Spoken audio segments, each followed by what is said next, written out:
दोस्तों नमस्कार। मैं संतोष सिंह, प्रधान सेवक देश के बाहर हूँ, विदेश यात्रा पर हूँ और देश के भीतर इसकी चर्चा न हो ऐसा संभव नहीं है। इस समय प्रधानमंत्री अमेरिका के दौरे पर हैं, तो जाहिर सी बात है कि देश के भीतर चर्चा भी होगी। इस यात्रा में उनके साथ कई जाने माने पत्रकार भी सम्मिलित हुए हैं, लेकिन हम सब जानते हैं कि अपने स्वभाव के मुताबिक मीडिया से मुखातिब होने की जहमत प्रधानमंत्री नहीं उठाएंगे और ना ही कोई पत्रकारों का ऐसा दल है जो उनसे कुछ सवाल पूछने की हिम्मत कर सकता हो। ऐसे में एक बात लाजमी तौर पे उठ सकता है कि यह यात्रा क्या है, कैसी यात्रा है, क्योंकि इस यात्रा के दौरान इस बार ना ही हाउडी है कहीं, ना ही कोई अब की बार ट्रंप सरकार जैसे नारे हैं। तो फिर हमें यह सोचना पड़ेगा कि ये यात्रा किस प्रकार की यात्रा है। थोड़ा बहुत जांच पड़ताल करने पर इस नतीजे पर मैं पहुंचा कि यह यात्रा दो प्रमुख कारणों से चर्चा में हो सकती है। पहली बात कि यह बैठक क्वाड की बैठक है, अमेरिका में यह बैठक है जिसमें भाग लेने प्रधान सेवक गए हुए हैं। दूसरी जो चर्चा का विषय है वह है कमला हैरिस के लोकतंत्र की कक्षा। दूसरे वाले विषय पर हम थोड़ी देर बाद अभी चर्चा करते हैं। पहले हम सबसे पहले क्वाड को समझ लें कि क्वाड क्या है। क्वाड 2007 में भारत, अमेरिका, जापान और ऑस्ट्रेलिया की पहल पर 4 देशों का एक समूह बनाया गया, 4 देशों की एक कमेटी बनाई गई जिसे क्वाड नाम दिया गया। इस पर चर्चा करने से आगे पहले हम थोड़ी सी एक जानकारी आपको दे दें कि इस क्वाड के संदर्भ में चीन ने अपने रुख को स्पष्ट करते हुए यह कहा है कि चीन की क्वाड जो है वह एशिया का नाटो है। लेकिन भारत और अमेरिका दोनों ने इस बात का खंडन किया कि क्वाड के भीतर किसी भी प्रकार का सैन्य समझौता नहीं है। अर्थात एक बात यह स्पष्ट है कि नाटो को ही इसलिए जाना जाता है कि नाटो के भीतर जितने देश हैं वो एक दूसरे की सेनाओं का गठबंधन के आधार पर इस्तेमाल कर सकते हैं, लेकिन क्वाड के भीतर जो देश हैं वो अपने सेना का इस्तेमाल गठबंधन के रूप में किसी अन्य देशों में नहीं कर सकते हैं। तो ये इस नज़रिए से एक बात और साफ हो जाती है कि फिर क्वाड का जो मसला है उसका गठन इसलिए किया गया है कि एशिया के भीतर चीन को घेरा जा सके। तो फिर हमें यह विचार करना पड़ेगा कि इस क्वाड के जरिए प्रधान सेवक क्या हासिल करना चाहते हैं, देश को क्या मिलने जा रहा है। निश्चित तौर पर यह गंभीर विषय है और हमें यह इस पर चिंता भी करनी चाहिए। हम थोड़ा एक समझ लें, देश द्वितीय विश्व युद्ध के बाद 2 ध्रुवों में बटा है। एक पोल रूस का, दूसरा पोल अमेरिका का। आज एशिया के भीतर यदि चीन को घेरने की अमेरिकी कोई प्रयास है, जैसा कि कई कारणों से दिखाई भी दे रहा है, तो एक बात ये समझ सकते हैं हम कि तब वैश्विक स्तर पर जिस पोल का नेतृत्व रसिया करता था वह पोल अब धीरे धीरे सरकता हुआ चीन की तरफ चला गया है। और जब हम प्रधान सेवक की तुलना भारत के पूर्व प्रधानमंत्री जवाहरलाल नेहरू से करते हैं, जैसा कि उनके बरक्स एक छवि खड़ी करने का प्रयास लगातार मीडिया द्वारा, स्वयं प्रधानमंत्री नरेंद्र मोदी द्वारा नेहरू की बार बार आलोचना करके भी जिस छवि को खड़ा करने का प्रयास किया गया है या जो छवि गढ़ी जा रही है, उस छवि पे भी हमें चिंतन करने की आवश्यकता है कि क्या सच में नेहरू ने कोई भारी भूल किया था या आज प्रधानमंत्री बहुत कुछ कहने का साहस अमेरिकियों के सामने नहीं कर पा रहे हैं। हमें यह देखना समझना पड़ेगा। तो 2 मिनट के लिए एक बात हम आपको बता दें कि नेहरू ने 2 यात्राएं अमेरिका की प्रधानमंत्री रहते हुए किया। मुझे नाम नहीं याद है कि उस समय अमेरिका का राष्ट्रपति कौन था, लेकिन एक बार 1949 में और एक बार 1961 में। मैं किसी क्लर्कियल एग्ज़ाम में नहीं हूँ कि राष्ट्रपति का नाम रखना याद है, वो याद रखना ज़रूरी है। वैसे भी जो है नाम बड़े इनके टेढ़े मेढ़े होते हैं, बोलने में जबान लटपटा जाती है। मैं जो कहना चाहता हूँ ये कहना चाहता हूँ कि नेहरू जब प्रधानमंत्री की हैसियत से दोनों बार अमेरिका की यात्रा पर रहे, उस वक्त वहाँ के राष्ट्रपतियों ने एयरपोर्ट पे उनकी स्वयं अगवानी किया।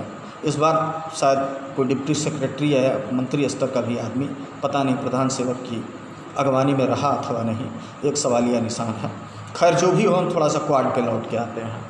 क्वाड के जरिए हम ये समझने की कोशिश करते हैं कि जिस विशेष विमान से 15 घंटे की लगातार यात्रा के बाद अमेरिका की यात्रा तय कर पाए प्रधानमंत्री नरेंद्र मोदी, उतने दूर के एक साझेदार के साथ को खुश करने के लिए क्या हमें अपने पड़ोसियों के साथ संबंध को खराब कर लेने चाहिए, जबकि इस बात को जानते हुए भी कि एशिया के भीतर क्वाड में कोई देश सम्मिलित नहीं है सिवाय भारत के। अब ऐसे में हम उससे हासिल क्या करेंगे? तो जैसा मैंने अपने शुरुआती दौर में ही कहा कि जब रूस की तरफ से अगर पोल सरक के चाइना की तरफ खड़ा हो रहा है, तो क्या इसे हम एक नए प्रकार से शीत युद्ध या संघर्ष की शुरुआत को समझे जो अमेरिका और चीन के बीच में खड़ा हो रहा है। तो चीन और अमेरिका के बीच में यदि हम अपना साझेदार अमेरिका को चुनते हैं, तो क्या व्यापारिक दृष्टिकोण से या सामरिक दृष्टिकोण से यह भविष्य के लिए उचित है? हमारे पास अफ़गानिस्तान उदाहरण है, जिस प्रकार से 20 साल तक अनवरत वहाँ युद्ध करने के बाद उसे जहालत की हालत में छोड़ के अमेरिका बिना किसी जवाबदेही के निकल गया। आज क्या भारत का इस्तेमाल करके वो वैसी स्थिति में हमें नहीं पहुंचा सकता? हम ऐसे भी जानते हैं कि हमारे पड़ोसियों से आज के समय में हमारे संबंध कोई मधुर नहीं है। चीन में गलवान घाटी में हम देख चुके हैं, हमारी झड़प हो चुकी है। पाकिस्तान से हमारे लगातार तानातानी चल रहे हैं। नेपाल और भारत जिसको कभी दो देश के नज़रिए से भले ही सीमा रेखा और दुनिया के नक्शे पर वो दो देश रहे हों, लेकिन इन मुल्कों को ना ही सांस्कृतिक आधार पर और ना ही वैचारिक स्तर पर, ना ही नागरिक के रूप में कभी दो देश समझा ही नहीं गया था। आमतौर पर नेपाल के लोग जो है भारत को अपना घर समझते थे और भारत के तमाम लोग भी जो है नेपाल को अपना घर समझते थे। तमाम प्रकार की रिश्तेदारियाँ थी। वह नेपाल आज हमें जो है कई बार दिखा चुका है, कई अवसरों पर दिखा चुका है। तो क्या हमें नहीं लगता कि हम किसी अमेरिकी ट्रैप में फंसे हुए हैं? नोम चॉम्स्की अगर कहते हैं कि अमेरिका के 14 घराने और 500 कंपनियाँ दुनिया भर में अपने जाल का विस्तार कर रही हैं, तो हमें यह समझना चाहिए कि क्या हम उन कंपनियों के सुलभ शिकार हैं या उन 14 घरानों के हम सचिव हैं या एक संप्रभु देश के राष्ट्राध्यक्ष हैं। यह चिंतन का विषय हमारे प्रधान सेवक के लिए है। निश्चित तौर पे उन्हें यह सोचना चाहिए कि इस गठबंधन से भारत को क्या मिलने जा रहा है।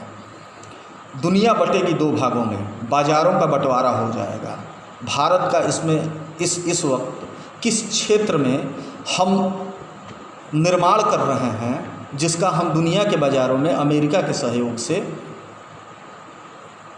बिक्री कर सकें, या कौन से बाज़ार में हमारे और अमेरिका की साझेदारी होगी, इसका भी एक विश्लेषण होना चाहिए। और मुझे लगता है कि सरकार को इस पे भी खुलासा करना चाहिए कि यदि हम सामरिक मित्र नहीं महज व्यापारिक मित्र हैं, तो हम किस प्रकार के समझौते जो है अमेरिका के साथ कर रहे हैं, और उसमें क्या यह समझौता एक तरफा है या भारत को भी इसमें कुछ हासिल होने जा रहा है।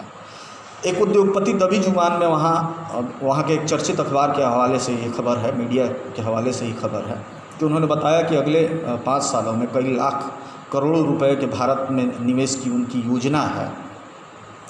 तो हम भली भांति देख सकते हैं कि 90-91 के बाद से जो नई अर्थनीति दुनिया में आई, तो तब से दुनिया के सभी छोटे देश, या ये कह लीजिए कि दुनिया के सभी ऐसे देश जहां उत्पादन, औद्योगिक उत्पादन कम रहा हो, वह निश्चित तौर पर अमेरिका जैसे देशों के सिर्फ सुलभ शिकार बने हुए हैं। और अमेरिका ने उनके बाज़ारों पर कब्जा करने के लिए हर प्रकार के समझौते किए, हर प्रकार के हथकंडे बनाए, हर प्रकार की सैन्य कार्रवाई किया।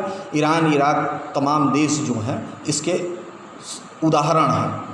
हम देख सकते हैं कि फ़िलिस्तीन और इजराइल के बीच भी उसी बाज़ार को ही लेकर अमेरिका ने एक झगड़ा कराया है, जिसका एक बड़ा पक्षकार इजराइल है। यह सारी चीज़ें हम देख सकते हैं। अब नेहरू के छवि को हम समझने की अगर कोशिश करें, तो नेहरू दोनों गुट में, चाहे अमेरिकी गुट हो या रशियन गुट हो, दोनों से खुद को अलग रखे हैं। और नेहरू उस वक्त गुट निरपेक्ष आंदोलन के एक अंतर्राष्ट्रीय नेता थे। क्या अमेरिकी पाले में खड़ा होकर प्रधान सेवक नेहरू के इस विराट व्यक्तित्व को चुनौती दे पाएंगे? यह एक बड़ा सवाल है। और देश हित क्या अमेरिका के पाले में जाके खड़ा होने से सिद्ध हो जाएगा? यह भी दूसरा बड़ा सवाल है। खैर, यह तो भविष्य के गर्भ में है, इसका क्या जवाब आएगा, हालात और समय दोनों ही इसका जवाब दे देंगे। अब दूसरे विषय पर हम चर्चा करते हैं, कमला हैरिस के लोकतंत्र की क्लास। 70 सालों के इतिहास में प्रधान सेवक नरेंद्र मोदी एक ऐसे प्रधानमंत्री रहे जिन्होंने संसद की सीढ़ियों पर मत्था टेका था। शपथ सभी ने संविधान की लिया, लेकिन सीढ़ी पर मत्था टेकने वाले पहले प्रधानमंत्री नरेंद्र मोदी ही थे। तो क्या दुनिया के राष्ट्राध्यक्ष या अमेरिका के लोग इस बात को समझते हैं कि वो महज नौटंकी भर थी, वो कर्मकांड था, या वास्तव में उन सीढ़ियों पर मत्था टेकने में लोकतंत्र के प्रति कोई आस्था और विश्वास भी था? आज जिस प्रकार से कमला हैरिस ने लोकतंत्र का पाठ पढ़ाया नरेंद्र मोदी को, उससे तो यह प्रतीत होता है कि अमेरिका इस बात को समझ रहा है कि लोकतंत्र के प्रति प्रधान सेवक उतने निष्ठावान नहीं हैं। खैर, मैं कमला हैरिस पे भी चर्चा करूं, उससे पहले एक बात मैं आप सबसे बताना चाहता हूं कि प्रधान सेवक को जिस समय यह शिक्षा दी जा रही थी, उसी समय हिंदुस्तान में सोशल मीडिया पर एक खबर चलने लगी कि इससे पहले प्रधानमंत्री अटल बिहारी वाजपेयी ने भी राजधर्म पालन की शिक्षा नरेंद्र मोदी को दिया था। अब सवाल ये है कि ऐसी शिक्षाएं चाहे घर के अंदर हों चाहे घर के बाहर हों, इनको बार बार क्यों मिल रही हैं? तो निश्चित तौर पर यह प्रधानमंत्री के ऊपर एक निष्ठा है कि निष्ठा पर सवालिया निशान है कि वो लोकतंत्र के बारे में क्या सोचते हैं। लेकिन कमला हैरिस को यह कौन अधिकार दे दिया कि कमला हैरिस इस तरीके के लोकतंत्र की बात करें और उस पर नसीहतें दें? क्योंकि कमला हैरिस ने स्वयं अपने बयान में एक बात कहा है कि दुनिया से आज के समय में लोकतंत्र कमज़ोर हो रहा है, ख़त्म हो रहा है। तो क्या दुनिया से लोकतंत्र ख़त्म होने की जिम्मेदारी क्या भारत के प्रधानमंत्री नरेंद्र मोदी के कंधों पर डाल देंगी?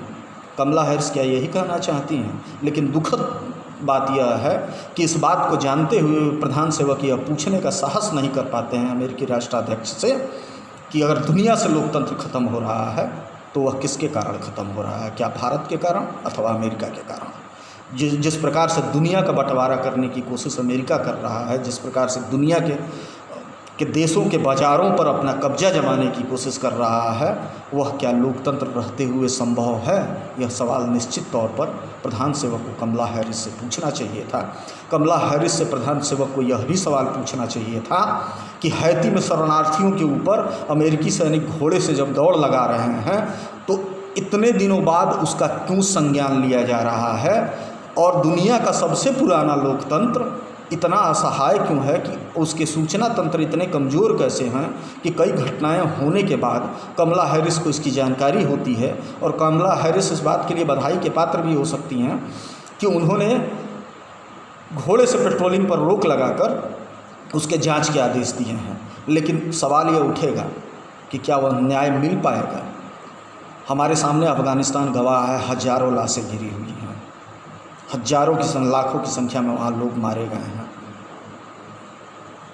क्या इन हत्याओं में अमेरिका की कोई भूमिका नहीं है? अमेरिकी सैनिकों की कोई भूमिका नहीं है? अमेरिका के जो है विदेश नीति का कोई दोष नहीं है? अमेरिका के उस नीति का दोष नहीं है जहाँ वो देशों की संप्रभुता को मानने से ही खारिज कर दे रहा हो? यह सवाल लाजमी तौर पर प्रधान सेवक को अमेरिका के सामने उठाना चाहिए था। उन्हें सबक लेना चाहिए था इंदिरा गांधी से भी कि जब वो कही कि 7वां बेड़ा नहीं 7 लाखवां बेड़ा भी अगर आ जाए तो कोई फ़र्क नहीं पड़ता। इस प्रकार से प्रधानमंत्री अगर 56 इंच के होने का दावा करते हैं तो उन्हें आँख में आँख डालकर ये कहना चाहिए कि आप दुनिया के लोकतंत्र पे नसीहत तब दें जब पूरी दुनिया के मुल्कों को संप्रभु तौर पर रहने दें। आप तो स्वयं और आपके देश की कंपनियां जिसके लिए आप CEO की भूमिका में केवल काम कर रहे हैं, वह दुनिया के मुल्कों को अपना बाज़ार समझता है और उन बाज़ारों के लिए पूरी दुनिया को बार बार युद्ध में झोंक रहा है। और बार बार जो है नरसंहार हो रहा है। फिर शायद कमला हैरिस का यह वक्तव्य, कमला हैरिस की यह नसीहत उचित होगी। लेकिन प्रधान सेवक के संदर्भ में जब एक देश का नागरिक होने के नाते मैं मूल्यांकन करता हूँ, तो तब मैं यह पाता हूँ कि उन बातों में दम तो है, भले ही वो एक विदेशी नागरिक द्वारा कहा जा रहा हो, इसे उस आधार पे तो हम खारिज कर सकते हैं। हमें एक बात समझने की ज़रूरत है, कमला हैरिस का डीएनए भारत का होगा, लेकिन कमला हैरिस अमेरिका की उपराष्ट्रपति हैं और उनके सारे निर्णय अमेरिकी हित के लिए हैं, अमेरिका राष्ट्र की रक्षा और संप्रभुता के लिए वह जिम्मेदार हैं। अगर दुनिया के चौधरी के रूप में अमेरिका खुद को प्रेजेंट करना चाह रहा है, तो इससे ही एक बात यह स्पष्ट हो जाती है कि तब अमेरिका का लोकतंत्र दिखावटी और बनावटी है, उसका वास्तविक लोकतंत्र में कोई भरोसा नहीं है। फिर उसे लोकतंत्र के ऊपर नसीहत नहीं देनी चाहिए। लेकिन प्रधानमंत्री या उनके गृह मंत्री जिस प्रकार से असम में हमारे यहाँ कांड हुआ है, अब तक खामोश हैं, एक शब्द नहीं बोले, तो यह निश्चित तौर पर देश के भीतर लोकतंत्र के ऊपर उठ रहे सवालों के संदर्भ में एक गहरे चिंता का विषय है। और मैं एक बात और कहना चाहूँगा कि इस पर आवाज़ उठाने की ज़रूरत देश के नागरिक को है। देश के नागरिकों को यह समझना चाहिए कि अगर लोकतंत्र नहीं बचेगा तो यह भारत नहीं बचेगा और हम भी नहीं बचेंगे। इसलिए हम अपनी सुरक्षा के लिए देश की सुरक्षा को खतरे में न डालें, बल्कि इसके लोकतंत्र को बचाने के लिए हमें एक पहल और स्पष्ट आवाज़ उठानी पड़ेगी, बजाय कि हम विदेशी गुटों के चक्कर में पड़े, विदेशी नसीहतों के चक्कर में पड़े। हमें आंतरिक तौर पर खुद को मजबूत करने की एक कवायद करनी होगी, और तभी शायद प्रधानमंत्री हों या कोई भी सरकार हो, प्रधान सेवक हों, उनका मंत्रिमंडल हो, तभी जनता के बीच में उनके विश्वास की बहाली भी हो पाएगी। अन्यथा पंजाब और प्रतापगढ़ में जिस प्रकार की घटनाएं हो रही हैं, मुझे लग रहा है कि आने वाले समय में इस प्रकार की घटनाओं की बाढ़ आ जाएगी। मैं इसी के साथ अपनी बात समाप्त करता हूं। बहुत बहुत शुक्रिया, धन्यवाद आप सबका।